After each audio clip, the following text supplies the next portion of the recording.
कृष्ण भगवान वो नंद बाबा तो रहते थे, गोकुल में रहते थे। गोकुल में रहते थे तो क्या हुआ, वहाँ पे वो परेशान करने लगा कृष्ण को, वो कंस कंस परेशान करने लगा। तो नंद बाबा ने कहा कि मैं इनसे लड़ाई तो लड़ नहीं सकता, कंस से, वो तो राजा है। तो उन्होंने क्या किया कि उन्होंने सुन रखा था कि एक पहाड़ी है, उस पर सांडिल्य ऋषि रहते हैं, और उन्होंने, ये है उनकी, वो इतने शक्तिमान है कि उन्होंने श्राप दे रखा कि जो कोई भी राक्षस उस पहाड़ी पर आएगा तो वो पत्थर का हो जाएगा। तो उन्होंने फिर यही सोची कि भाई मैं ऐसा करूँ, रातों रात यहाँ से चला चलूँ, और यहाँ से जाने के बाद फिर उस जगह पे अपने पूरे परिवार को बसा लूँगा। तो वो रातों रात गोकुल से आ गए, और ये जो पहाड़ी है यहाँ पे आकर के बस गए। तो इसका नाम नंदगांव बसाया। तो यहाँ पे अब कंस आता, कोई भी राक्षस को भेजता तो वो पत्थर का हो जाता था। आज भी यहाँ पे पत्थर के राक्षस हुए पड़े हैं 2। तो ये फिर यहाँ पे क्या हुआ कि यहाँ पे भगवान कृष्ण जब नटखट तो थे ही जैसे बच्चे की तरह, तो फिर क्या हुआ, यहाँ पर मीठा पानी नहीं था। मीठा पानी नहीं था तो इस जगह पे मीठा पानी निकला। तो इस जगह पे मीठा पानी, तो गोपियाँ यहीं से पानी भरने के लिए ले जाती थी। पानी भरने और पानी पीने के उसकी पर इसका नाम कन्यारी कुंड था। और उससे पूर्व की कथा और है, परजन नाम के एक नवयुवक थे। तो उन्होंने कहा कि भाई भगवान को मैं अपने पुत्र या अपने वंश में मतलब बुलाना चाहता हूँ। तो उन्होंने यहाँ वो जगह है वहाँ आकर के तपस्या की। तो काफ़ी तपस्या हो, एक दिन तपस्या करते करते उनको आकाशवाणी हुई कि परजन तुम्हारी तपस्या पूरी हुई, तुम जाओ और शादी करो, और शादी करोगे तुम्हारे 4 पुत्र होंगे। तो उनमें एक नंद नाम का, तुम उसका नाम नंद रखोगे, उसका उसी के वहाँ मैं स्वयं अवतार धारण करूँगा।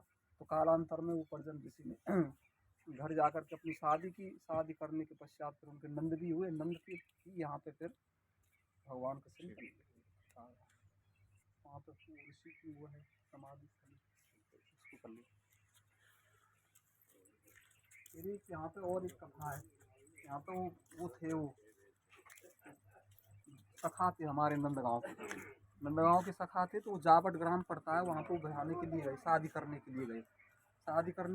तो फिर शादी करने के जैसे ही उसकी शादी होने के बाद तो गांव से चलने लगे। तो उसकी जो बहू की माता थी, तो उन्होंने कहा बेटी तुम नंदगांव जा रही हो, तो नंदगांव में कृष्ण है, तो वो ऐसा है कि तुमने उससे अपना नेह नाता जोड़ लिया ना, तो तुम्हारा घर नहीं बस पाएगा, तुम उससे दूर ही रहना है। तो फिर वो यहाँ पे टीर कदम पड़ता है, टीर कदम के पास यहाँ पे गाय चरा रहे थे भगवान। गाय चरा रहे थे तो उन्होंने देखा कि रथ में जो आ रहा है इसको मतलब कोई शादी करके आ रहा है हमारे यहाँ को, नंदगांव का सखा। तो वो गए, तो वो उनका ये था कि बच्चा तो था ही, तो वो जो भी नई बहू आती थी उसका मुंह देखता था। तो वो भी उनके रथ पे चढ़ा और मुंह देखने लगा। तो उन्होंने मुंह के मना कर दिया कि मैं तुमको मुंह नहीं दिखा दूँगा। तो मुँह फिर उन्होंने कई बार मुँह दिखाने के लिए कहा, तो उन्होंने मना कर दिया। फिर क्या हुआ कि फिर उन्होंने, भगवान ने उनका ऐसे झड़क करके कहा कि तुम्हें ही मेरे मुँह देखने के लिए प्रयत्न करना पड़ेगा। नंदगांव में आई, फिर उसको 10 साल बीत गए उस गोपी को। मीठा पानी इस जगह पे था ही। तो पहले भी ऐसे 10 साल पहले यहाँ झुंड के झुंड पानी ले जाती थी औरतें। अब तो थोड़ी वाटर सप्लाई हो गई है, मोटरसाइकिलों से ले जाते हैं। तो फिर क्या था कि वो एक दिन वो गोपी अकेली रह गई, 10 साल उसको बीत गए, उसके बच्चे भी हो गए। फिर क्या हुआ, एक दिन उसने कहा कि भाई अब मैं अकेली रह गई, ये मोटा घड़ा है, मुझको ऊंचा तो नहीं हो जाएगा, मतलब सिर पे तो नहीं रखा जाएगा। तो उसने कहा कि जो ये आवाज़ आ रही है बंसी की, ये शायद भगवान कृष्ण है, मैं इनके पास जाती हूँ। तो उन्होंने भगवान कृष्ण के पास वहाँ गई, तो वो मुरली बजा रहे थे। मुरली बजाए तो उनकी जैसे उनको स्वरूप देखा तो और तो मूर्छा आ गई, उनको मूर्छा आ गई।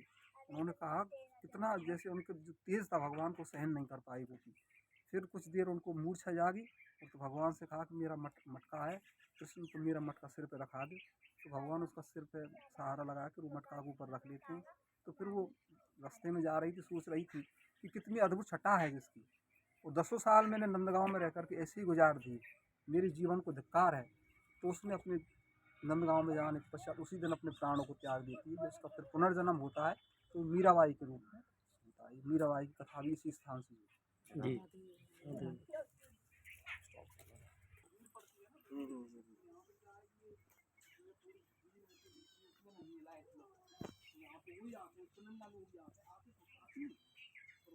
खान का पता नहीं।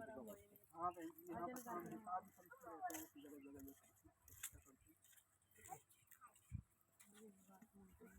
ये इसी जगह पे तपस्या की थी पर्जन्य ऋषि ने।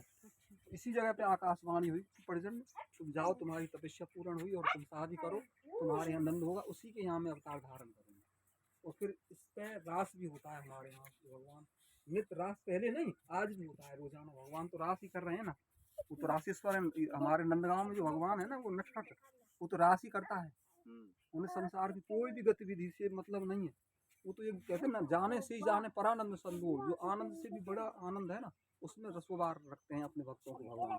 ये ब्रज की जो भगवान है ना, ये नंदगांव की जो श्री कृष्ण है, वो अपने भक्तों को रस में सरोवर रखते हैं, उन्हें संसार की कोई भी माया प्रपंच में नहीं पड़ने देते। यहाँ पे भगवान रोजाना वही रासलीला करते हैं, जो पहले जो रास पंचाध्याय भागवत में आते हैं ना, उनका वर्णन आता है। पूरी लीला यहीं से चालू होती है, पहले यहीं होगी, फिर वहाँ पे एक संकेत बट है, वहाँ जाएंगे, संकेत बट से फिर वहाँ पे दोमन वन है, दोमन वन में मिलकर के दोनों दो मिलन मतलब दोनों मिलते हैं, भगवान और राधा रानी और कृष्ण भगवान। कृष्ण तो यहाँ नंदगांव से आते हैं और राधा रानी और बरसाने से आकर के फिर उस दो मिलन में दोनों का मिलन होता है, फिर वो रास करते हैं।